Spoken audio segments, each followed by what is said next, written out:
par exemple ce matin Céline Blancpain et Quincy Russell. Ils sont ravitaillés chaque matin. Des palettes, des viennoiseries, du café, des mandarines.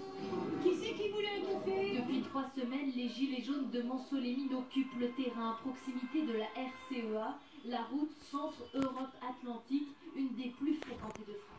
Je suis artisan métallier forgeron, donc je travaille à mon compte, je suis en individuel, donc moi je peux me permettre de prendre du temps.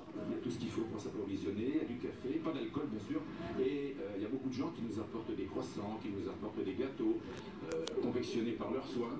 Artisans, retraités ou mères au foyer comme Myriam, malgré ses 3 enfants, elle vient ici tous les jours. Je les emmène à l'école, je viens ici, je fais l'action qu'il y a à faire pour être entendue, et puis après je retourne les chercher, je leur fais à manger, je les ramène à l'école pour 1h30. D'autres comme Gilles, 55 ans, sont au chômage depuis plusieurs années et c'est le mépris des élites qu'ils dénoncent. Moi, j'ai pas demandé à être mis dehors quand j'ai fait 32 ans dans la même entreprise. Alors qu'ils disent pas des gens comme nous que nous profitons du chômage, c'est pas vrai. Ici à Montsolémine, le taux de chômage est de 22%, 2 fois plus que la moyenne nationale. Beaucoup l'affirment déjà, un moratoire sur les prix des carburants ne suffira pas. On en a rien à foutre, on peut pas se payer un Noël décent, donc qu'on le fasse ici avec tout le monde qui est solidaire ici ou chez nous avec rien sur l'assiette, voilà. Nous avons une vie de merde, nos enfants, nos petits-enfants, si ça continue comme ça. Dans l'attente de mesures concrètes sur le pouvoir d'achat, les Gilets jaunes de Montsolémine poursuivent la mobilisation.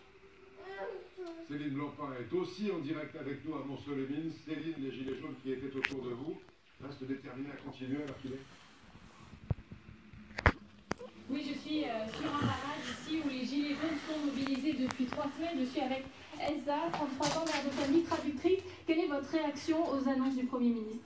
Alors nous avons minutieusement écouté le discours du Premier ministre et nous avons l'impression qu'il entend notre colère mais qu'il ne la comprend pas tout à fait.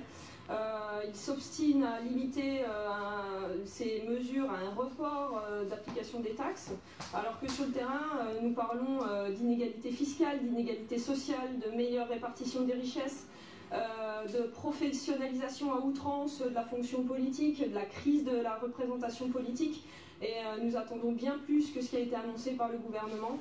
Nous continuerons bien entendu à rester mobilisés et nous voterons la suite du mouvement en AG demain pour voir démocratiquement ce que les gens pensent de tout ça. Et ici, je précise qu'à Montsolémine, les Gilets jaunes, beaucoup appellent toujours à manifester samedi prochain. Merci beaucoup Céline. Donc en tout cas.